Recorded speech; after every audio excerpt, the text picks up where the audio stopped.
काला जादू। अपने बेटे रिशु के माथे से टपकते हुए पसीने को देखकर सविता की हालत खराब हो गई। ऐसा आज पहली बार नहीं हुआ जब रिशु नींद से घबरा कर जागा है। हाय मेरा बच्चा, न जाने किसकी नजर लग गई है तुझे। जब से मेरे बच्चे ने 10वीं के एग्जाम में स्कूल टॉप किया है तब से रोज बुरे बुरे सपने आने लगे हैं। हाँ माँ, मैंने आज फिर से एक काले साए को देखा। वो यही मेरी आंखों के सामने खड़ा था। माँ, माँ मुझे बचा लो माँ। वो मुझसे कह रहा था कि मुझसे बदला लेगा। माँ, माँ कहीं ये प्रशांत। चुप कर, कैसे बात कर रहा है? दोबारा उसका नाम मत लेना। तुझे पता है ना उस प्रशांत ने आत्महत्या कर ली, तो बार बार उसका नाम मत लिया कर। मम्मी, क्या सच में प्रशांत ने आत्महत्या की थी? चुप कर, बहुत सवाल पूछता है आजकल। और फिर रात के वक्त सविता के पूरे घर में एक अजीब सा काला धुआं छाने लगा। गहरी नींद में सोई सविता की जैसे ही आंख खुली उसका दम घुटने लगा। वो दौड़कर रिशु के रूम की तरफ गई जहां उसके दरवाजे पर घूमती एक काली परछाई देख वो बुरी तरह से घबरा गई। कौन है वो? कौन है? सामने आओ। ये मैं हूं, तुम्हारी काली करतूत।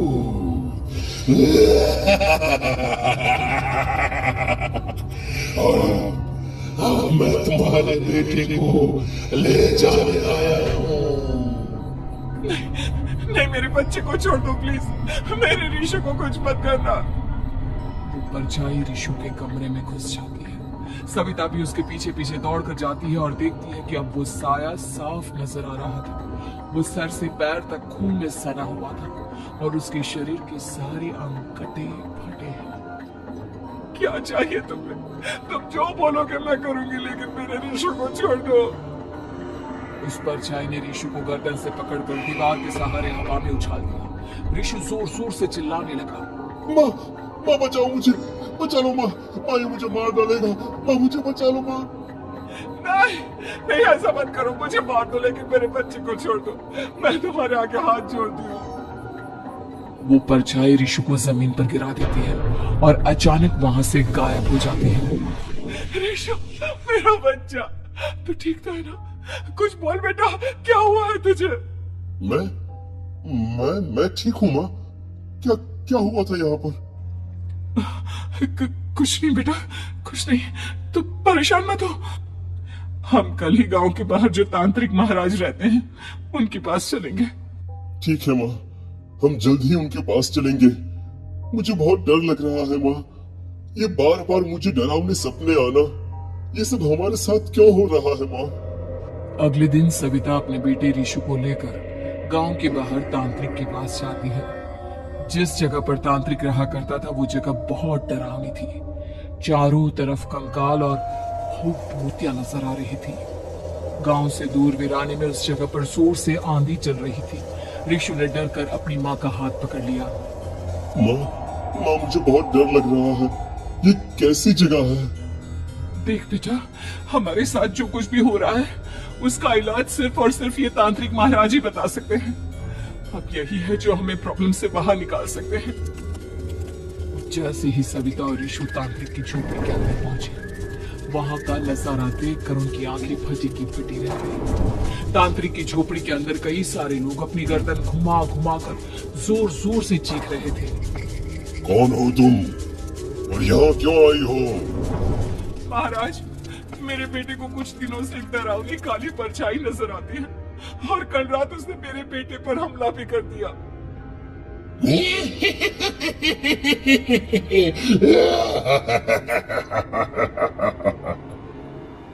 मम्मी हमें यहाँ से चलना चाहिए। ये जगह मुझे ठीक नहीं लगती। नहीं बेटा, ऐसा नहीं कहते। रुक जाओ, 2 मिनट के लिए रुक जाओ। क्या कहा? काली परछाई? तुम्हारे बेटे पर किसी काली परछाई ने हमला किया? हाँ महाराज, वो कह रही थी कि वो मेरे बेटे को कुछ कर देगी। कोई उपाय बताइए महाराज, मेरे बेटे के साथ कुछ गलत नहीं होना चाहिए।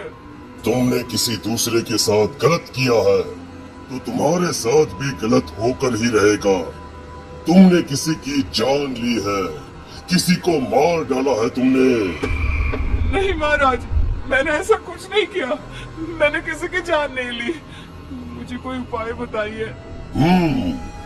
लगता है तुम इतनी आसानी से नहीं मानोगी।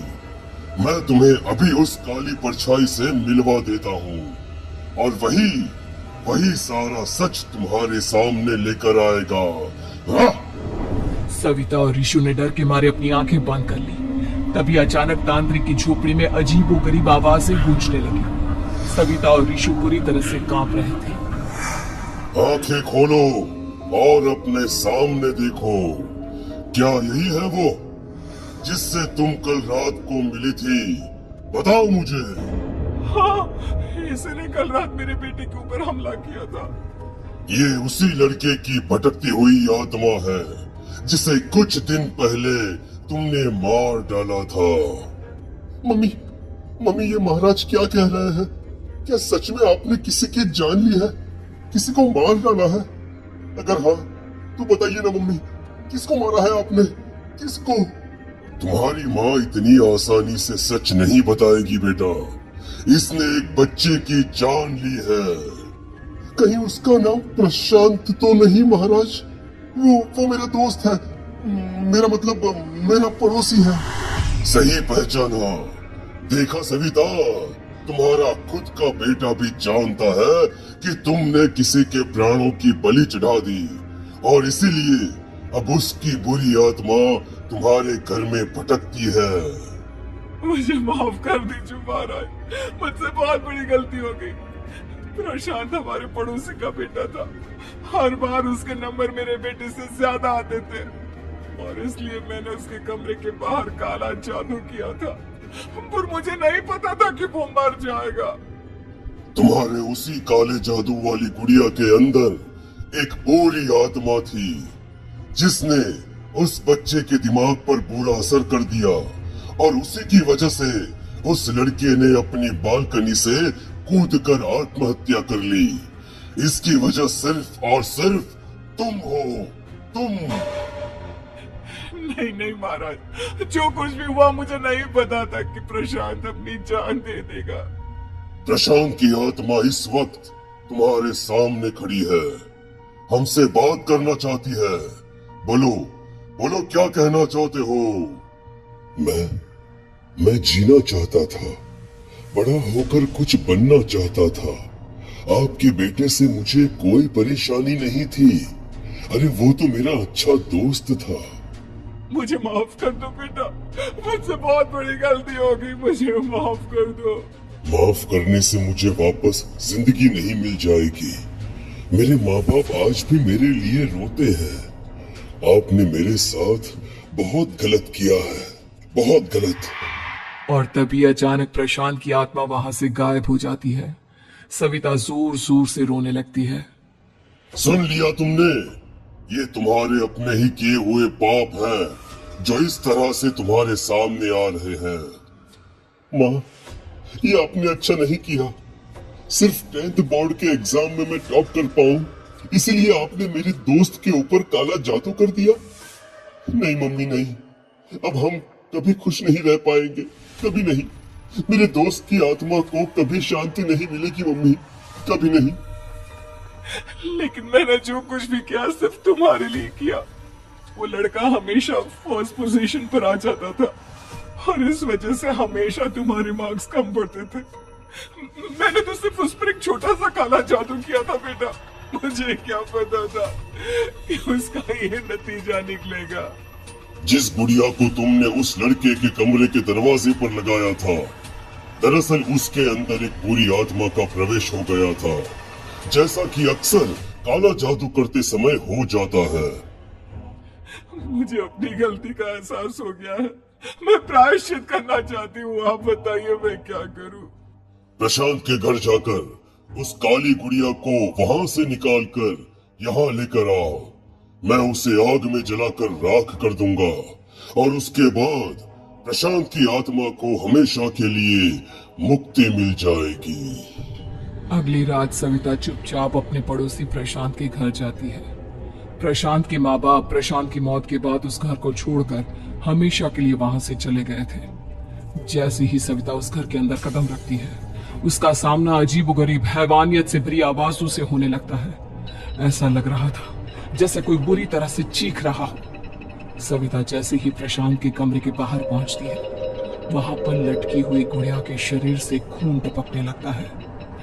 ये क्या हो रहा है? इस गुड़िया के शरीर से खून क्यों टपक रहा है?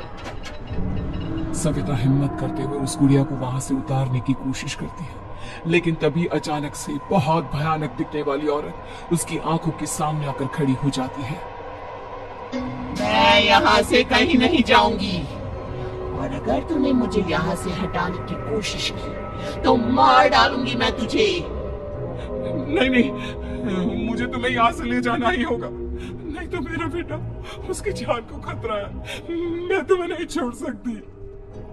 अगर तुम्हारे अंदर हिम्मत है तो मुझे इस घर से बाहर ले जाकर दिखाओ। और ऐसा कहकर वो औरत सविता के ऊपर हमला कर देती है और उसे हवा में उछाल उछाल कर जमीन पर पटकती है। लेकिन तभी अचानक मौका देखकर सविता अपने हाथ में ली हुई सुई उसके हाथ में चुभो देती है। हाथ में सुई लगते ही वो औरत जमीन पर तड़पने लगती है। ये क्या किया तूने? ये क्या कर दिया? तुझे ऐसा नहीं करना चाहिए था।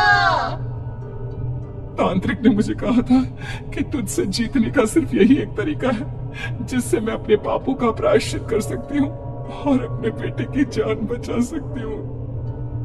और उसके बाद वो डरावनी दिखने वाली औरत एक छोटी सी जादुई गुड़िया में तब्दील हो गई और सविता ने उसे ले जाकर तांत्रिक को दे दिया। तांत्रिक ने जादुई गुड़िया को आग के हवाले कर दिया।